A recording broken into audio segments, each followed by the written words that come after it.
다시 시작하게 하는 은혜라는 제목으로 같이 말씀 나누도록 하겠습니다.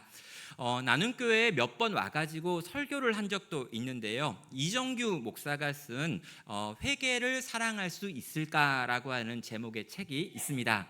그럼 이 책의 서문에는요, 이 회개와 관련해 가지고 이런 내용을 담고 있는데요.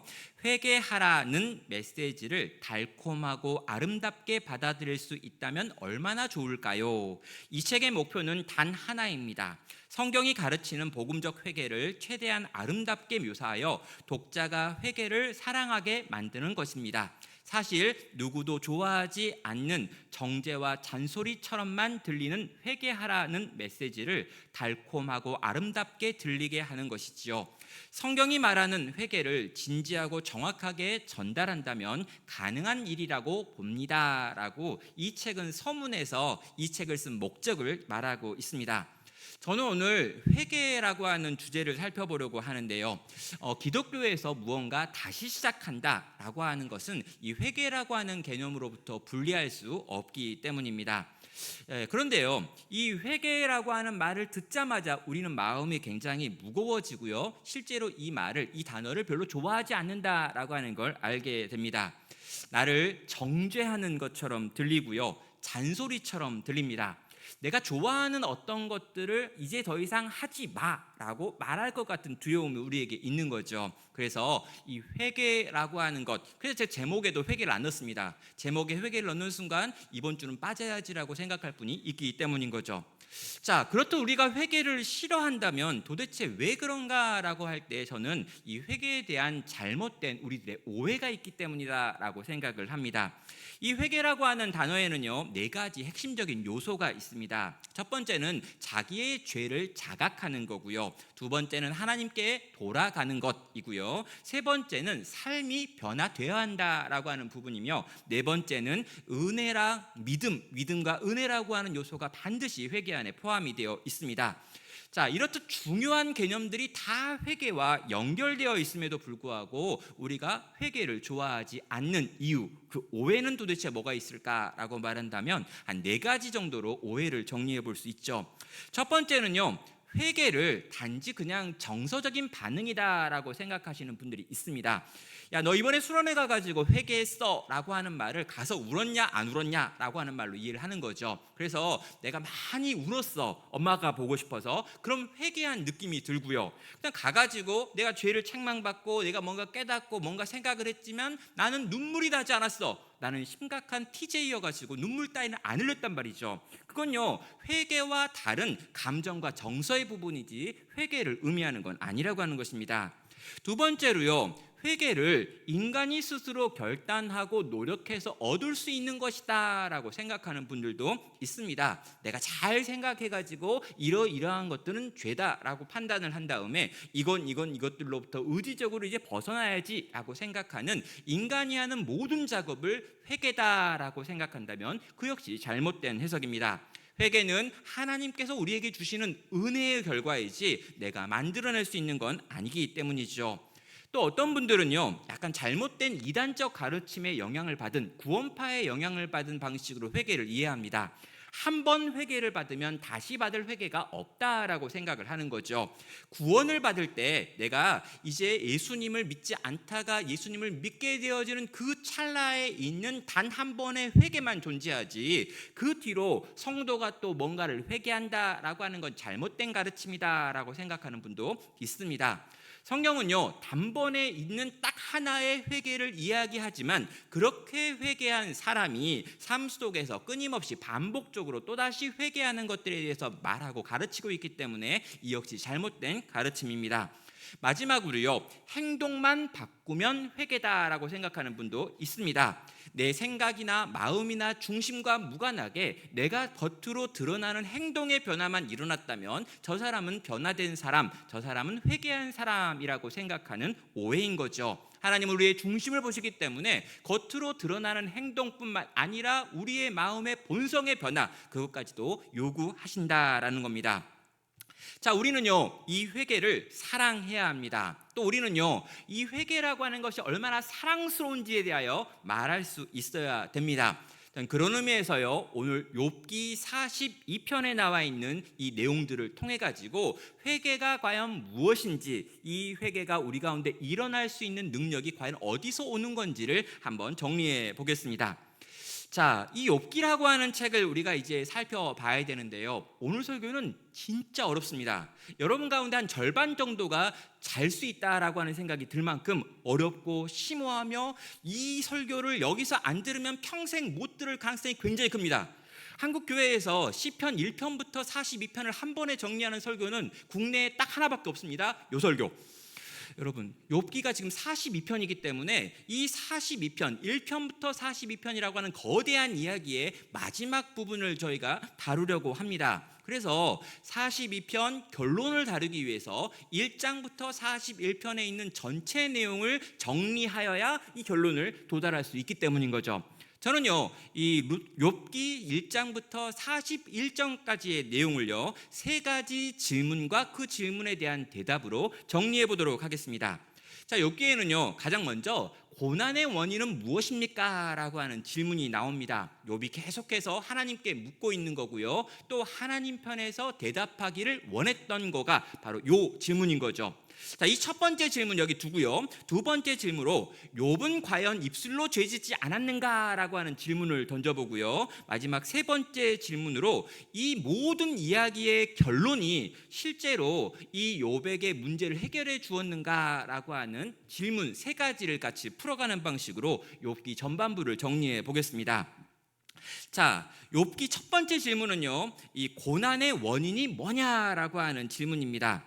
지금요, 많은 사람들은요, 이 욥기를 언제 읽느냐라고 하면 내 인생에 뭔가 고난이 찾아왔을 때 욥기를 펼칩니다. 그러니까 보통 때는 성경을 안 읽어요. 근데 내가 무슨 어려운 일을 당했습니다, 사건을 경험했습니다, 사고를 당했습니다, 마음이 굉장히 힘들고 어렵습니다. 그때 문득 생각해 보니까 이런 고난과 이런 어려움의 때에 대한 내용이 욥기에 있다더라 라고 하는 걸 어디서 들은 게 기억나는 거죠. 인생의 고난의 문제는 이 욥기를 통해서 해결해야 된다라고 하는 걸 들었던 겁니다. 그래서 이 욥기를 펼치죠. 1장을 읽으니까 이해가 돼요. 2장을 보니까 재미가 있습니다. 3장에 넘어간 다음부터 혼란스럽기 시작하고 그 뒤로 긴 고난의 시간을 겪게 됩니다.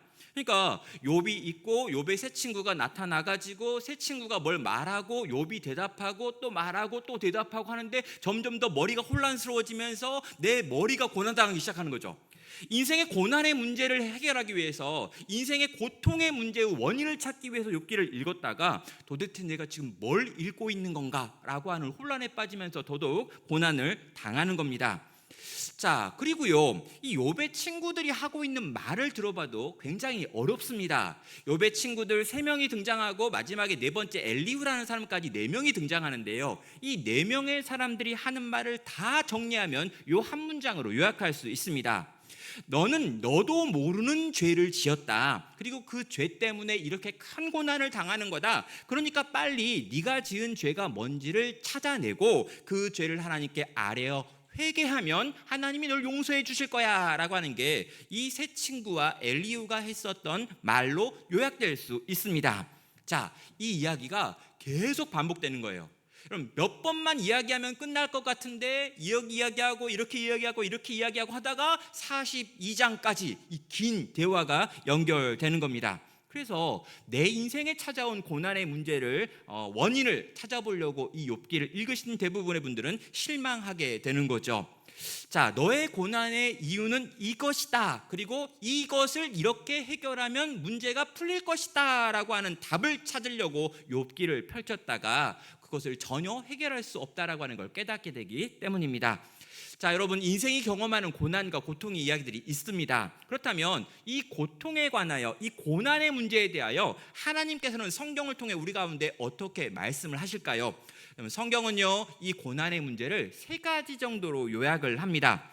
첫 번째는요, 내 죄 때문에 받는 고난이라고 하는 게 있습니다. 그런데요, 이것만 있는 게 아니고요, 성도의 연단을 위해서, 성도가 예수님을 닮아가게 만들기 위해서 주어지는 고난도 있다라고 말합니다. 그리고 마지막 세 번째, 제일 어려운데요, 하나님의 영광을 드러내기 위해서 이 땅 가운데 주시는 고난도 있다라고 말씀을 하는 거죠. 자, 여러분, 문제는요, 고난 가운데 있는 이가 이 고난에 대하여 이러한 성경이 말하고 있는 지혜를 알고 있다고 해도 내 인생의 고난의 문제가 약해지지 않는다는 거예요. 여전히 계속해서 힘들고 어려운 시간들을 보내야 한다는 거죠. 성경은 우리의 고난의 문제에 대해서 그 원인을 이야기합니다. 그러나 너의 문제는 이거다, 너의 문제는 이런 거야 라고 명확하게 지금 찍어가지고 설명하고 있지는 않더라라는 것이죠. 자, 여러분, 그래서 우리는요, 고난을 당할 때, 어려움을 당할 때 가장 먼저 나 자신을 잘 돌아봐야 합니다. 혹시 내가 어떤 죄가 있어서 하나님께서 이 죄를 해결하라고 나를 지금 책망하고 있는 건 아닌지 분명히 물어보셔야 돼요. 적어도 내 고난의 문제를 내 죄의 결과가 아닌지 찬찬히 물어보고 듣는 시간은 필요합니다. 그러나 여러분이요, 다른 사람이 고난당하는 걸 보면서 그 옆에 쪼르르 가가지고 네가 그렇게 고난당하는 이유는 나한테 그때 5,000원 빌리고 안 갚아서 그런 것 같다, 이런 식으로 깐죽거려서는 안 된다는 거죠. 그럼 다른 사람의 고난의 문제를 볼 때는요, 우리는 참으로 진지하게 이것이 어떠한 이유 때문에 찾아온 고난인지는 모르나 당신이 지금 슬퍼하기 때문에 함께 슬퍼하는 것, 이게 성도가 취해야 될 자리지, 그 고난의 원인을 외부에서 타인이 찾아가지고 알려줄 필요는 없다라는 것입니다. 여러분, 비행기가 추락해서 많은 이들이 죽었습니다. 여러분, 이런 사건들을 보면서, 이런 거대한 재난 같은 일들을 보면서 이것은 하나님께서 허용하신 것이고 이것을 통해서도 하나님은 영광 받으실 수 있다라는 따위의 말은 절대 하면 안 된다는 거예요. 절대 그렇게 말하면 안 됩니다. 여러분, 그렇게 말해두고요, 그 어느 누구도 그것을 자기의 이야기로 가지고 올 수 없기 때문인 거죠. 지금 자기 자녀가 죽고 자기 사랑하는 이들이 떠나버린 상황을 경험하는 자들에게 하나님이 그 죽음과 그 고통의 이야기 때문에 영광을 받으실 수 있다라고 하는 건 전혀 아무런 의미도 없고 가치도 없는 말이기 때문인 것입니다. 사랑하는 여러분, 그런 의미에서 우리는 고난의 원인에 대하여 찾으려고 노력할 필요가 없고요, 이 고난의 원인을 누군가한테 가르쳐 주려고 하지도 않아야 한다라고 말하고 있습니다. 욥기는 고난의 원인을 가르쳐 주는 책이 아니기 때문이죠. 자, 두 번째로요, 욥은 과연 입술로 죄를 짓지 않았는가라고 하는 질문입니다. 자, 욥기 1장 22절 때문에 나오는 말인데요, 욥이 엄청난 고난을 당합니다. 자기 사랑하는 가족들이 한순간에 집이 무너져서 다 죽는 걸 경험합니다. 그리고 방금 전에 그 사건 나기 전에 자기의 모든 재산을 다 잃어버리는 재난을 또 한 번 경험하지요. 모든 자기의 소유가 한순간에 날아가 버리는 걸 경험했습니다. 자, 이 엄청난 사건을 경험한 욥이요, 입을 열어가지고 이렇게 고백을 하지요. 욥기 1장 21절입니다. 이르되 내가 모태에서 알몸으로 나왔은즉 또한 알몸이 그리로 돌아가올지라. 주신 이도 여호와시오 거두신 이도 여호와시오니 여호와의 이름이 찬송을 받으실지어다 하고, 이 모든 일에 욥이 범죄하지 아니하고 하나님을 향하여 원망하지 아니하야라고 말합니다. 자, 하루아침에 모든 재산을 다 잃었습니다. 그럼 자녀가 있었습니다. 10명이나 있었어요. 근데 그 모든 자식들이 다 죽었습니다. 여러분, 이쯤 되면 절망하는 것이 당연해 보입니다. 이쯤 되면은요, 하나님을 향해 왜 그러셨습니까? 라고 소리를 지르는 게 당연해 보여요. 근데 이 순간에 욥은 하나님을 찬양하고 있습니다. 내가 알몸으로 태어났는데 지금 내가 알몸이 되었다. 내가 처음에도 알몸이었고 지금도 알몸인데 그게 뭐가 문제가 되겠느냐라고 하는 고백을 합니다. 이 모든 것을 주신 이가 여호와신데 그분이 나의 모든 걸 걷어가셨는데 그게 뭐가 문제가 되느냐라고 말합니다. 그런 다음에 놀라운 말을 하시죠. 여호와의 이름이 찬송을 받을지어다라고 하는 말을 하고 있습니다. 여러분, 이건요, 도무지 사람이 할 수 있는 고백이 아닌 것이죠. 욥은요, 하나님께 입술로 범죄하지 않겠다라고 했고 실제로 하나님을 원망하는 것 같아 보이는 말도 하지 않습니다. 자, 우리는요, 이 부분을 읽어요. 그런 다음에 욥이 그의 친구들과 긴 대화를 나누는 것을 읽다가 포기합니다. 그러니까 여러분 1장까지는 여러분 읽을 수 있어요. 2장까지도 여러분 읽습니다. 3장에 넘어가 가지고 욥이랑 친구들이랑 대화를 하고 있는데 갑자기 혼란이 밀려옵니다. 애가 엘리바스인지 소발인지 빌닷인지 모르겠습니다. 엘리훈 또 갑자기 튀어나옵니다. 그러니까 요 대화에 들어갔다가 혼란에 빠져가지고 어떻게 하냐면 중간에 대충 넘어가는 거죠. 대충 다 넘어가요 그냥. 그리고 끝에 뭐가 있지 해가지고 42장쯤 오니까 또 답이 있네. 그래가지고 정답. 그래서요 우리가 어떻게 하냐면 맨 앞과 맨 끝만 읽습니다. 여론만 그런 게 아니라 설교를 하시는 대부분의 목회자들도 욥기 8장을 했다, 욥기 16장을 했다 이런 경우 거의 없고요. 1장, 2장 하다가 23장, 42장 이렇게 해가지고 끝나버립니다.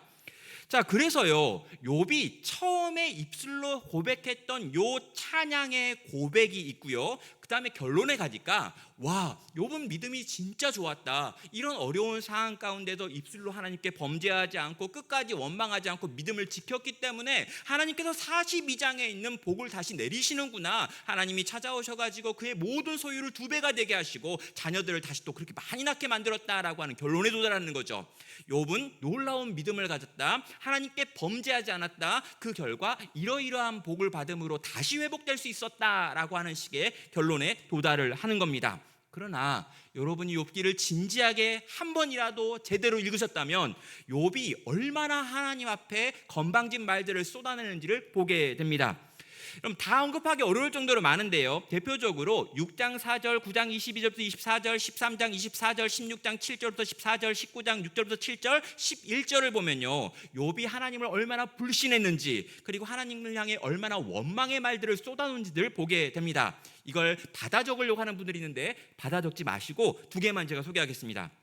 13장 24절입니다. 주께서 어찌하여 얼굴을 가리시고 나를 주의 원수로 여기시나이까 라고 소리를 지릅니다. 그러니까 내가 주님을 찾았는데 주님이 얼굴을 가리신다는 거예요.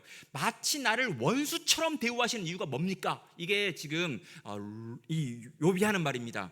욥이 하나님께 지금 화가 난 거예요. 너무 화가 나가지고 나를 원수 취급하냐고 지금 소리를 지르는 거죠. 19장 6절은 이렇게 말합니다. 하나님이 나를 억울하게 하시고 자기 그물로 나를 에워싸신 줄을 알아야 할지니라. 내가 폭행을 당한다고 부르짖으나 응답이 없고 도움을 간구하였으나 정의가 없구나 라고 지금 탄식하고 있습니다. 하나님 왜 나를 원수처럼 대하십니까? 내가 뭘 잘못했어요? 하나님 진짜 억울하거든요. 지금 사람들이 날 두들겨 패고 있는데 내가 도와달라고 하는 당신 어디 있습니까? 지금요 이 욥이요 그 안에 있는 억울한 것들, 그 안에 있는 분노들, 이런 걸도 계속해서 지금 하나님 앞에 쏟아놓고 소리를 지르고 있는 모습들을 우리는 욥기를 통해서 계속해서 보게 되는 겁니다. 그래서요 나중에 하나님이 욥에게 찾아와 가지고 무언가를 말씀하시는 이야기가 욥기 38장인데요 38장 2절에서 하나님이 짜잔 등장하시며 욥에게 이렇게 말씀하십니다. 2절입니다. 무지한 말로 생각을 어둡게 하는 자가 누구냐라고 말하면서 하나님이 등장을 하시는 거죠. 욥이 무지한 말을 너무 많이 했다는 거예요. 생각이 아주 어두워져 버렸구나 라고 말하면서 지금 내가 너에게 찾아왔는데 너는 진짜 무식한 말들을 많이 했고 넌 진짜 생각이 컴컴하고 어둡구나 라고 하는 말로 시작을 하시는 겁니다. 자, 여러분 이유가 뭘까요? 자, 욥은요 처음에 고난을 당한 다음에 요때 하나님을 원망하기보다 찬양을 선택했습니다. 입술로 하나님께 범죄하지 않았습니다. 처음에 짜잔하고 사건을 경험했을 때, 그러니까 막 누가 죽었다, 내 자식이 죽었다, 내 재산이 다 날아갔다 이 말을 듣는 순간 큰 충격을 받았습니다. 근데 그 큰 충격 속에서도요 욥은 믿음을 지켰습니다. 내가 배운 게 있다는 거죠. 아는 게 있다는 겁니다. 고백하는 게 있습니다. 하나님은 선하시다 알아요. 내가 이거 교리적으로 정리를 했습니다. 하나님은 선하시며 그에게는 실수가 없으시다. 이런 것들 내가 이미 알고 있는 것들이었습니다. 그래서 알고 있는 대로 그 순간에 반응을 하는 거죠. 주신 부도 여호와시니고 가져가신 이도 여호와시니 여호와의 이름은 찬송을 받으시기에 마땅합니다라고 하는 아름답고 위대한 찬양을 불렀습니다. 근데요 시간이 지나니까 힘든 거예요. 처음은 딱 그렇게 고백하고 멋있게 고백하고 사람들이 우와 믿음 대단해 이랬는데요 시간이 하루가 지나고 이틀이 지나고 3일이 지나고 그리고 몸에 병이 생겨가지고 온몸에 막 가렵고 막 이거 쥐어뜯고 있고 근데 하필 또 그러고 있는데 옆에 아내가 탁 쳐다보면서 너 그냥 하나님 저주가 뒤져버려라 이렇게 이야기 가버리고 이거 제일 힘들어요. 형제가 있는데 아내가 옆에서 그냥 죽어라 그럴 때 진짜 죽고 싶어요. 근데 여기까지도 힘들었는데 친구 3명이 와가지고 일주일 동안 아무 말 안 하고 옆에서 위로하는 것처럼 하다가 갑자기 입을 한번 열더니 네가 죄가 있는 것 같아. 죄가 심각하니까 네가 당하는 고난을 봐. 이렇게 큰 고난이면 네가 죄가 엄청나게 클 거야. 그걸 어떻게 모를 수 있는지 잘 생각해봐. 계속 그러는 거죠. 요 막 이야기 들었다니까 이 욥이요 막 이렇게 속에서 이제 터져나오기 시작하는 거예요. 하나님을 향한 불만, 원망, 내 새끼들 다 죽은 거, 내 그 힘들게 번 재산들, 그동안 거룩하게 살려고 깨끗하게 살려고 노력하고 애썼던 그 모든 수고들 다 떠올라가지고요 하나님이 진짜 원망스러운 겁니다. 아니 차라리 나를 태어나지 않게 했으면 좋겠는데 왜 태어나게 해가지고 이 고난을 경험하게 하는가? 하나님 당신은 정의로운가? 하나님은 나를 사랑하는 게 맞나? 이런 말들이 그에게서 막 터져 나왔다는 거죠. 욥은요 하나님께 범죄하지 않은 사람이 아닙니다. 입술로 하나님께 범죄하지 않았던 사람이 결코 아니었다라는 거죠. 입술로도 범죄했고 생각으로도 그는 하나님께 대하여 불손했습니다. 그런데 하나님은요 이 욥을 회복시키고 있죠. 왜 그런 걸까요? 자, 마지막 3번째 질문은요 욥기의 결론부는 과연 욥의 질문에 대한 답이 되는가라고 하는 질문입니다. 자, 욥은 고난의 문제를 경험하고 있습니다. 그래서 하나님께 계속해서 질문을 했습니다. 내가 하나님 도대체 왜 이런 일을 당하는 겁니까? 라고 물어봤던 게 욥이 했던 대부분의 질문이었죠. 그런데 하나님께서 이제 욥에게 찾아오셨습니다. 38장을 보면요 하나님께서 듣다 못해가지고 이제 찾아오신 거예요. 그래가지고 욥을 만나서 이제 말씀하십니다. 그런데 욥을 찾아오신 하나님께서 욥이 했던 질문에 대하여 대답해 주실 거라고 생각하면서 38장을 펼치신다면 여러분은 또다시 실망하게 됩니다. 왜요? 거기에는요 고난의 이유 같은 건 전혀 나와 있지 않기 때문입니다. 여러분 38장 3절은 이렇게 말합니다. 너는 대장부처럼 허리를 묶고 내가 내게 묻는 것을 대답할지니라 라고 하나님이 도전하는 거예요. 자 일어나 그런 다음에 허리를 딱 묶고 딱 서가지고 내가 하는 질문에 한번 대답을 해봐라 라고 한 거죠. 자 욥은요 일어났을 거예요. 그리고 허리띠를 딱 둔 다음에 뭐라고 질문하건 내가 아는 대로 대답을 할게요 라고 했을 겁니다. 근데 하나님이 물어보시는데 이 물어보는 내용 자체가 정말 말도 안 되는 걸 물어봐요. 일단 시작부터 말이 안 됩니다. 땅의 기초를 누가 만들었느냐? 이거 아니 땅의 기초를 누가 만들었는데 내가 어떻게 알아요? 바다는 누가 만들었느냐? 하루라고 하는 시간은 누가 만들었느냐? 별들은 누가 만들었고 지금도 그것들이 질서대로 움직이는 이유는 무엇이냐? 동물들이 있는데 그 동물들의 본성은 누가 만든 거냐? 심지어 고대의 거대한 괴물이라고 생각했던 베헤모트라고 하는 것이 있었고 리어야단이라고 하는 게 있었는데 이 땅에 있는 괴물 이 베헤모트라고 하는 건 도대체 누가 만들었느냐? 이 바닷속에 있는 리어야단이라고 하는 그 괴물은 누가 만들었느냐? 여러분 아무도 대답 못한다고요. 아무도 대답하지 못할 것 같은 이상한 것들을 계속 물어봐요. 심지어 38장, 39장, 40장, 41장을 4장 동안 계속해서 대답할 수 없는 이상한 것들을 계속 물어봅니다. 그래서 여러분 욥이 어떻게 합니까? 하나도 대답 못해요. 그리고요 그걸 물어보면 우리도 대답을 못합니다.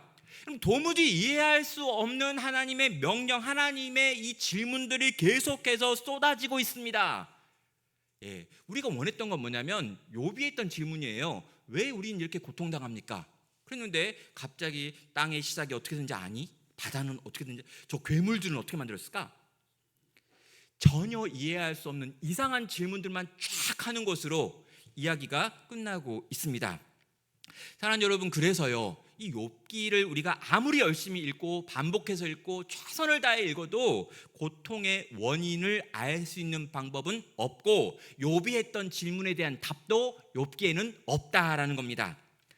자, 그런데요 이 모든 이야기가 끝나고요 이 모든 하나님의 질문에 대하여 욥은 하나도 대답을 못했는데요 이 모든 이야기를 들었던 욥의 태도에는 변화가 일어납니다. 이게 욥기 42장 오늘 본문이죠.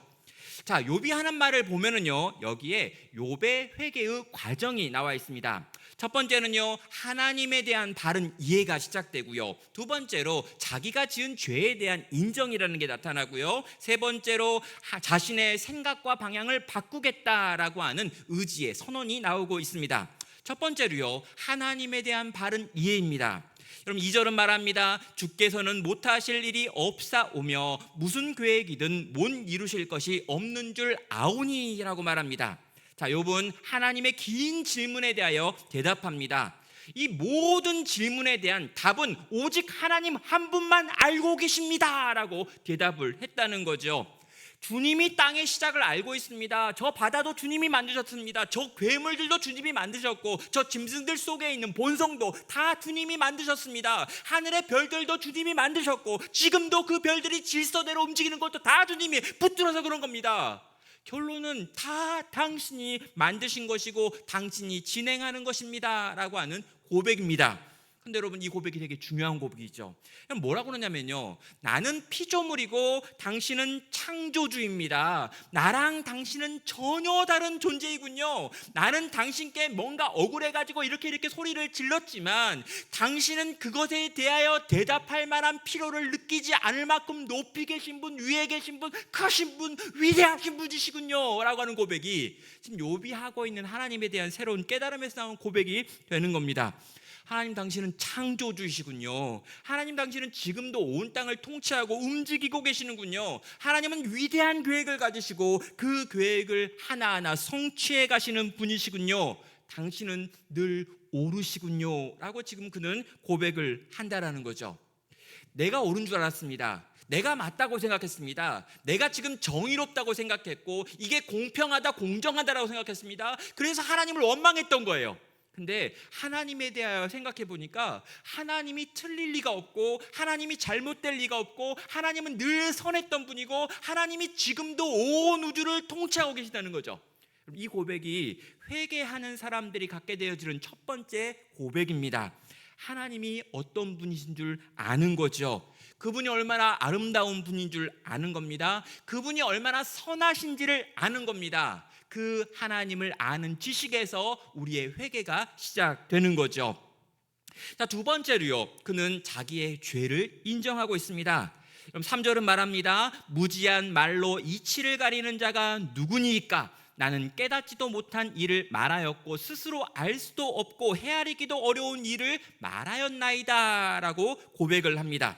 욥은요, 자기가 무지한 자였다라고 고백하고요, 어둠을 만드는 자였습니다 라고 지금 고백하고 있습니다.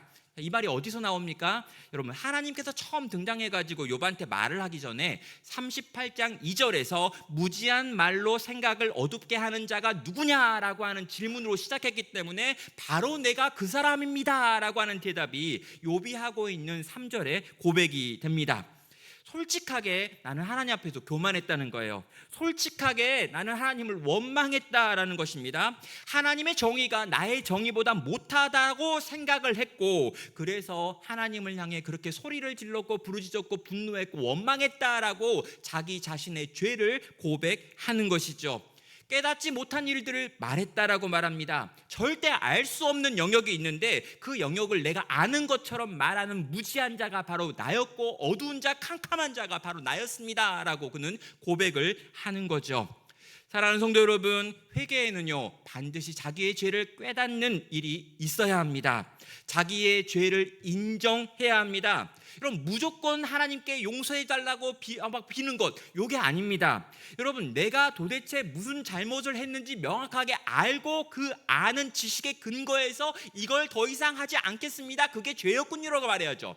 여러분, 결혼한 부부가 자주 싸우는 이유 중에 하나가 뭐냐면 아내가 화를 내는데요, 남편이 아내가 화를 내고 있는 사실 자체가 너무 힘든 거예요. 그래서 어떻게 합니까? 무슨 내용인지 모르지만 제발 그만하자고, 그리고 무슨 내용인지 모르지만 내가 잘못한 것 같다고, 내가 진짜 잘못했다고 그래요. 그러니까 아내가 더 화가 나는 거죠. 뭘 네가 잘못했는 줄 아냐고. 그러니까 뭘 네가 잘못했는 줄 알아야 그 아는 지식의 근거에서 미안하니까 앞으로 그 일을 안 할 거잖아요. 근데 단지 지금 분위기가 안 좋으니까, 지금 뭔가 상태가 안 좋은 것 같아 보이고 지금 싸우면 밥이 안 나올 것 같으니까 미안하다고 말하는 거예요. 미안한 게 아니라 그냥 그 자리를 피하고 싶은 거죠.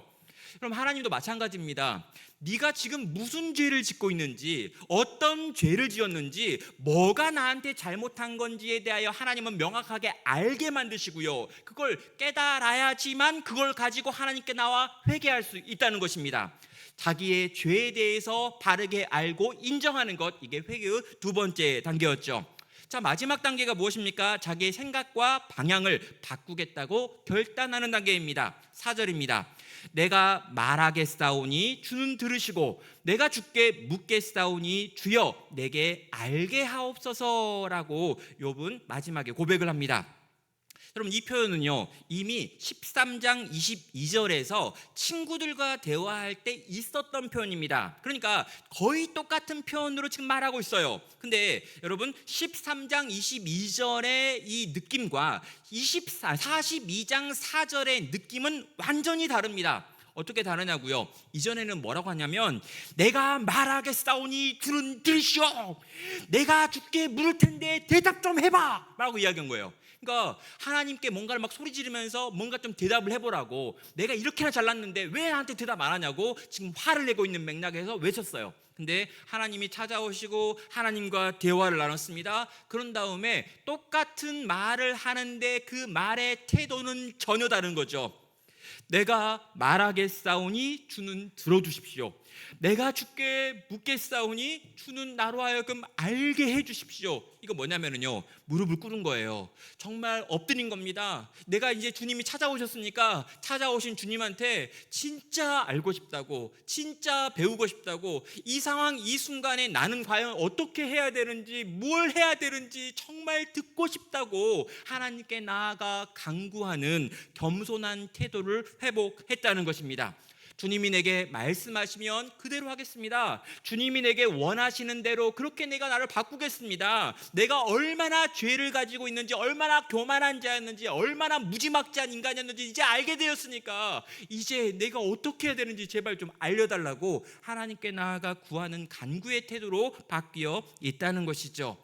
사랑하는 여러분, 똑같이 말하고 똑같이 글로 쓰여져 있지만 정반대되는 내용이 요 나와 있는 42장 4절에 그의 고백이 되는 것입니다.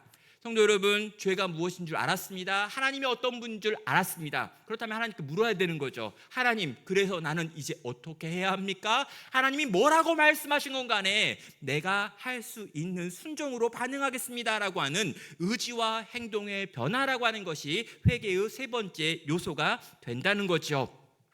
자, 이제 우리는요, 이 질문에 대해서 이 세 가지로 회개가 정리되었다라고 말합니다. 그래서 이 회개라고 하는 말이 6절에 가면 명시적으로 드러나지요. 이 모든 걸 고백한 욥이 이제 말합니다. 그러므로 내가 스스로 거두어 드리고 티끌과 제 가운데에서 회개하나이다 라고 말하고 있습니다. 예, 회개했다는 거죠. 여기서 내가 스스로 거둬들였다라고 하는 게 뭐냐면요, 내가 하나님께 던졌던 모든 말들, 모든 질문들, 모든 이해할 수 없었던 것들 이제 다 거둬들이고 이제 하나님 앞에 회개합니다 라고 하는 고백을 했습니다. 자, 우리의 마지막 질문이 여기에서 나오죠. 욥은 왜 회개했느냐라고 하는 질문입니다. 내가 했던 질문에 답을 얻은 게 아니에요. 고난의 원인이 뭐냐라고 했는데 원인을 가르쳐 줘가지고 깨달아져가지고 이해가 돼서 고개를 끄덕이면서 수긍이 돼가지고 회개하는 게 아닙니다. 고난의 이유는 설명도 안 해주고 갑자기 와가지고 이상한 질문을 엄청나게 많이 한 다음에 그 엄청나게 많은 질문을 듣고 진짜 모르겠다 그랬는데 그 순간에 욥의 마음 가운데 회개가 올라와가지고 내가 회개하나이다 라고 대답을 했다라는 거죠. 도대체 어떤 일이, 무슨 일이 있었기 때문인 걸까요? 5절입니다. 내가 주께 대하여 귀로 듣기만 하였사오나 이제는 눈으로 주를 배움나이다 라고 하는 사건이 있었죠. 자, 욥의 인생 가운데 가장 중요한 전환은 여기입니다. 내가 하나님에 대하여 귀로 듣기만 했었다는 거예요. 내가 배웠다는 거예요. 어렸을 때부터 신앙교육을 받았고 어렸을 때부터 교회 다녔고 이런저런 방식으로 열심히 내가 신앙의 3대 4대를 거쳐오면서 이런저런 훈련을 받으면서 하나님에 대하여 알았던 거, 배웠던 거, 느꼈던 거, 경험했던 것들이 있다라는 거예요. 자, 내가 이전에는 이런 많은 들은 지식들의 근거에서 신앙을 형성했는데 이제 하나님을 봤다는 거예요. 하나님이 그런 나에게 찾아오셨다는 겁니다. 하나님이 그런 나에게 찾아오셔서 마치 내 눈으로 하나님을 본 것과 같이 그분을 경험했다는 거예요. 그리고 그 경험 속에서 나는 이전에 나와 전혀 다른 존재로 바뀌었다, 달라졌다라고 말한다는 거죠. 내가 하나님을 눈으로 보았습니다 라고 하는 고백입니다. 여러분, 하나님이요 우리 인생 가운데 찾아오신 거예요. 하나님이 찾아오셔서 그분이 얼마나 아름다우신지를 보여주셨습니다. 하나님이 얼마나 영광스러운지를 보여주셨습니다. 하나님이 얼마나 지혜로운지를 보여주셨습니다. 이전에는 책으로 배웠는데, 이전에는 어떤 목사님의 설교로 알았는데, 이전에는 우리 엄마 때문에 알았던 어떤 것들이 있었는데, 이런 것들과 비교할 수 없는 방식으로 하나님이 직접 내 인생 가운데 찾아오셔서 내 인생을 나가요. 내가 너한테 관심이 있다고, 내가 너의 부르짖는 소리를 들었다고, 내가 너의 질문으로 인하여 진지하게 대답을 준비했다라고 하나님과 직접 만나서 교제하는 역사가 욥의 인생 가운데 일어났다라는 거죠. 욥은요 고통 가운데 정말 간절하게 원했던 게 있습니다. 뭐냐면요, 이 고통의 원인을 알려달라라고 그는 계속해서 소리 질렀지만 고통의 원인을 아는 것보다 더 중요한 건 이 모든 고통 뒤에, 아니 모든 인생 위에 계신 하나님 그분을 만나고 싶었던 거예요. 내 인생을 주관하신다는 그분은 도대체 무슨 생각일까? 그분은 나에게 어떤 마음을 품고 계신가? 그분은 내가 부르짖으면 들으실까? 그분은 정말 나에게 찾아오시는 분이신가? 내가 알고 있는 이 신앙의 정보들이 정말 사실인가? 근데 여러분, 그 하나님이 그의 인생 가운데 찾아오셨다는 거죠. 찾아오셔가지고 만나주셨습니다. 욥이랑 지금 대화를 나누고 있습니다. 욥을 향해서 긴 질문을 던지십니다. 욥이 그 질문에 대답을 했더니 또 하나님이 말씀하고 계시다라는 거죠. 자, 여기서 욥은요 회개하게 됩니다. 자, 여러분, 이 회개라고 하는 단어도 힌트인데요, 히브리어의 회개라고 하는 단어는 두 개가 있습니다. 하나는 슈브라고 하는 단어고요, 다른 하나는 나함이라고 하는 단어입니다. 그럼 이 슈브라고 하는 단어가 일반적으로 회개하라라고 할 때 계속 쓰여지는 표현이에요. 여호와께 돌아오라, 이런 거 다 슈브입니다. 그래서 모든 종류의 선지자들이 외쳤던 말들 대부분 다 슈브하는 거예요. 돌아오라, 돌이키라라고 하는 뜻입니다. 자, 욥의 친구들이 계속해서 욥한테 했던 말이 뭐냐면 돌이키라는 거였어. 돌이켜. 너는 지금 죄를 짓고 있고 빨리 깨닫고 거기서 돌이켜가지고 하나님께 가면 하나님이 널 살려주신다라고 하는 게 이 슈브라고 하는 단어, 이 회개라고 하는 단어가 갖고 있는 의미입니다. 그런데 오늘 본문 5절에 나와 있는 이 회개로 번역된 단어는 슈브가 아닙니다. 뭐냐고요? 나함이라고 하는 단어이죠. 그럼 이 나함의 뜻이 뭐냐면요, 후회하다, 한탄하다, 마음이 풀려 누그러지다라고 하는 뜻을 갖습니다. 그럼 이게 뭘까요? 지금 욥이 하나님이 찾아오셔가지고 마음이 누그러진 거예요. 하나님이 찾아오셨는데 찾아오신 그 하나님을 보는 순간, 그분과 대화하는 순간 내가 가졌던 모든 원망이 사라지고 내가 느꼈던 그 슬픔과 고통이 사라지며 그 영광스러운 하나님으로 말미암아 내 마음에 얹혀있던 모든 것들이 한순간에 풀어지는 걸 경험합니다. 마음이 풀려 누그러지다라고 하는 이 나함이 그래서 여기에 나왔다는 거죠. 욥은 슈브하고 있는 게 아닙니다. 욥은 지금 나함하고 있습니다. 내가 고통 속에서 하나님을 오해했군요. 내가 이 어려움 속에서 하나님을 향해 막말을 쏟아냈군요. 내가 이 어려움 속에서 하나님을 향한 마음이 닫혀버렸군요. 그런데 그런 나에게 하나님이 찾아오셨다는 거예요. 그리고 찾아오신 하나님을 만났더니 마음이 누그러집니다. 원망이 사라집니다. 너무너무 하나님께 화가 났었는데 그 화가 풀려버린 거죠. 그래서 욥은 하나님께 나함한다라고 지금 말하고 있는 겁니다. 사랑하는 여러분, 회개는 우리가 만들어내는 게 아닙니다. 여러분, 하나님께 돌이키는 슈브가 일어나려면요, 하나님이 먼저 찾아오셔서 우리 속에 있는 것들을 나함하셔야 합니다. 하나님이 찾아오셔서 우리를 만나 주셔야 돼요. 하나님이 찾아오셔서 이제는 내가 주님을 눈으로 보았습니다라고 고백하게 만드신 역사가 일어나야 합니다. 우리가 종종 고민하는 게 뭡니까? 정말 우리 자녀들을 바라보면서 고민하는 게 어떤 겁니까? 하나님 제발 내 아들에게 내 딸에게 찾아오셔서 얘 좀 만나달라고 말합니다. 우리의 다음 세대들 가운데 찾아와 달라고 구합니다. 우리의 믿지 않는 가족들을 바라보며 하나님 제발 그들의 인생 가운데 임하여달라고 합니다. 왜요? 하나님이 찾아오셔서 마음을 누그러뜨리시면, 하나님이 찾아오셔서 그 마음에 있는 탄식을 돌이키게 만들면, 하나님이 찾아오셔서 눈으로 보이는 모습으로 그들의 인생 가운데 개입하시며, 그들이 그 찾아오신 하나님 때문에 마음이 풀리고 그 찾아오신 하나님을 향하여 돌이키게 되기 때문입니다. 사랑하는 여러분, 그래서 욥은 이렇게 노래하는 거죠. 내가 죽게 되하여 귀로 듣기만 하였사오나 이제는 눈으로 주님을 배움나이다. 그리고 그의 인생은 돌이켜 다시금 하나님을 향해 나아가게 된 것입니다. 사랑하는 성도 여러분, 다시 일어날 자리가 어디입니까? 회개하는 자리입니다. 그리고 이 회개를 만드시는 하나님의 일하심, 그분의 은혜의 자리가 우리를 회개하게 할 것입니다. 이 아름다운 회개가 여기 계신 우리 모든 청년들에게 또 하나님의 백성들에게 임하기를 주의 이름으로 축원합니다.